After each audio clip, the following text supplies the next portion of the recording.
Hello everyone, hope you all are fine. This is Prachi Singh and welcome to Train Your Brain. So start करते हैं आज की इस video को। इस वीडियो में हम करेंगे यूरोपीय संघ के बारे में, हम इसमें जानेंगे। अब देखिए यूरोपीय संघ क्या है। एक संगठन है जिसको इंग्लिश में हम यूरोपीय यूनियन बोलते हैं। अब देखिए क्या होता है, जब हमारा सेकेंड वर्ल्ड वार चल रहा था, जो हमारा सेकेंड वर्ल्ड वार यानी कि 1939 टू 1945 तक होता है। अब इसके बाद क्या होता है, इस दूसरे वर्ल्ड वार में जो सबसे ज़्यादा जो नुकसान होता है वो यूरोप के देशों को होता है। और इसी रीज़न की वजह से जो हमारे यूरोप के जो देश हैं वो अपनी स्थिति को सुधारने के लिए कोशिश करते हैं। ऐसे में जितने भी यूरोप के बड़े बड़े देश थे, जैसे कि ब्रिटेन हुआ, इटली हुआ, जर्मनी हुआ, उनको बहुत ज़्यादा नुकसान हो जाता है।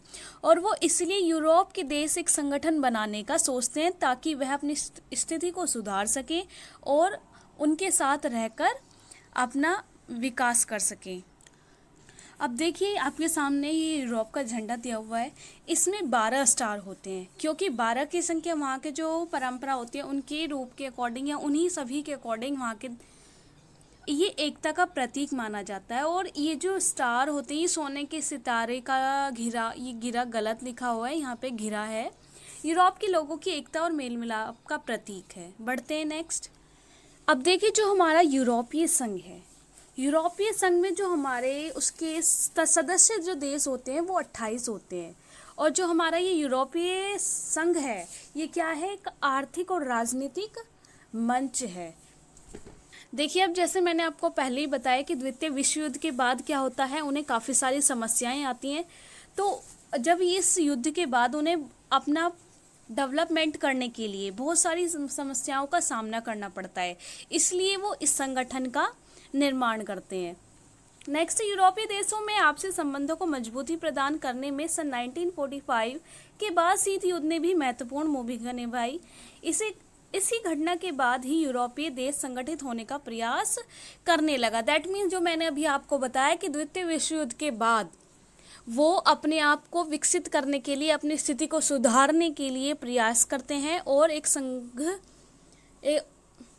संघ का निर्माण करते हैं, जिसे यूरोपीय संघ के नाम से जाना जाता है। यूरोपीय संघ क्या है, एक ऑर्गेनाइजेशन है और इसमें कितनी कंट्रीज आती हैं, टोटल 28 इसकी कंट्रीज हैं, यानी कि इसमें 28 सदस्य देश हैं जो यूरोप के देशों में आर्थिक और सामाजिक यानी कि ये सोशल डेवलपमेंट के लिए ये डेडिकेटेड है। अब देखिए ये है हमारा जो यूरोपीय यूनियन है, ये एक ऐसा संगठन है, यानी कि एक ऐसा राजनीतिक संगठन जो यूरोप के सभी सदस्य देशों को मिलाकर अपनी डेवलपमेंट की राजनीति बनाने और उसे लागू करने के लिए गठित किया गया है। यूरोपीय संघ यूरोप के 28 देशों का एक राजनीति और आर्थिक मंच भी आप इसे कह सकते हैं, जहां पर जो सभी सदस्य देश हैं वो अपने देश को आगे बढ़ाने के लिए प्रशासनीय यानी कि एडमिनिस्ट्रेटिव वर्क करते हैं। चलिए अब आगे पढ़ते हैं। अब हम करेंगे यूरोपीय संघ का गठन कैसा हुआ और इसके गठन की क्या क्या प्रोसेसिंग होती है। चलिए अब देखते हैं कि यूरोपीय संघ का गठन कैसे होता है। तो मार्शल योजना के अंतर्गत सन 1948 में यूरोपीय आर्थिक सहयोग संगठन की स्थापना की गई। यानी कि सबसे पहले क्या होता है कि मार्शल योजना है, उसके अंतर्गत 1948 में एक सहयोग संगठन की स्थापना की जाती है, यूरोपीय आर्थिक सहयोग संगठन। अब देखिए इस योजना के माध्यम से क्या होता है कि जो अमेरिका है वो पश्चिमी यूरोप के देशों को व्यापार व आर्थिक मामलों में सहायता देना स्टार्ट कर देता है। अब इसमें जो हमारे यूरोप के जो देश के लिए जो अमेरिका है वो जो हेल्प करता है वो 13 अरब डॉलर की करता है। कितना? 13 अरब डॉलर की करता है। अब देखिए अगर मार्शल योजना की बात की जाए तो ये क्या है, मार्शल योजना के तहत क्या है, जो हमारे मेन औद्योगिक जो शक्तियों को बड़े बड़े पैमाने पर जो पैसा दिया जाता है, यानी कि इस योजना के तहत इसमें बड़े बड़े स्तर पर उनकी हेल्प की गई थी। और उसके बाद देखिए सन 1957 में रोम संधि, उसके बाद क्या होता है, रोम संधि होती है। फिर 1958 में यूरोपीय आर्थिक समुदाय तथा यूरोपीय परमाणु शक्ति समुदाय, यानी कि अब देखिए जो यूरोपीय आर्थिक समुदाय में कई महत्वपूर्ण नीति आ जाती है जो आपस में जुड़ा हुआ है। अब इसके बाद क्या होता है, दूसरा जो हमारा यूरोपीय परमाणु शक्ति समुदाय है, इसमें क्या है कि यूरोपीय आर्थिक समुदाय के साथ साथ क्या होता है कि उसके साथ साथ परमाणु शक्ति समुदाय की भी वहाँ पर स्थापना कर दी जाती है।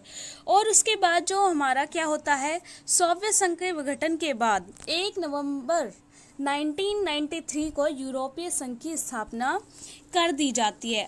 अब उसके बाद अगर बात की जाए कि यूरोपीय संघ कहाँ पर है, उसका हेडक्वार्टर कहाँ पर है, इसकी स्थापना कब होती है, इसमें शामिल देश कितने हैं।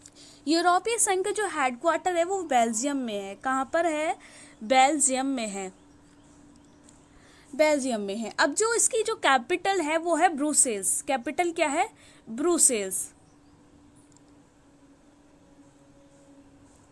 इसकी कैपिटल है ब्रुसेल्स। और स्थापना की बात की जाए तो इसकी स्थापना होती है सन 1 नवंबर 1993 में। और इसमें जो सदस्य देशों की जो संख्या है वो 28 है। गठन की प्रक्रिया है मैंने आपको बता दी है कि किस तरीके से इसका गठन हुआ।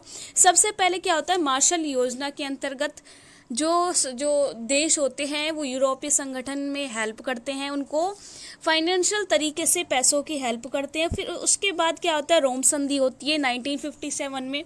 देन उसके बाद क्या होता है कि यूरोपीय आर्थिक समुदाय, फिर उसके बाद यूरोपीय परमाणु शक्ति, यानी कि क्या होता है कि यूरोपीय आर्थिक समुदाय के साथ साथ दोनों शक्ति समुदायों की स्थापना हो जाती है।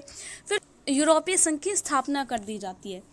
अब जी ये यूरोपीय संघ मैंने आपको बताया कि ये क्या है, एक संगठन है।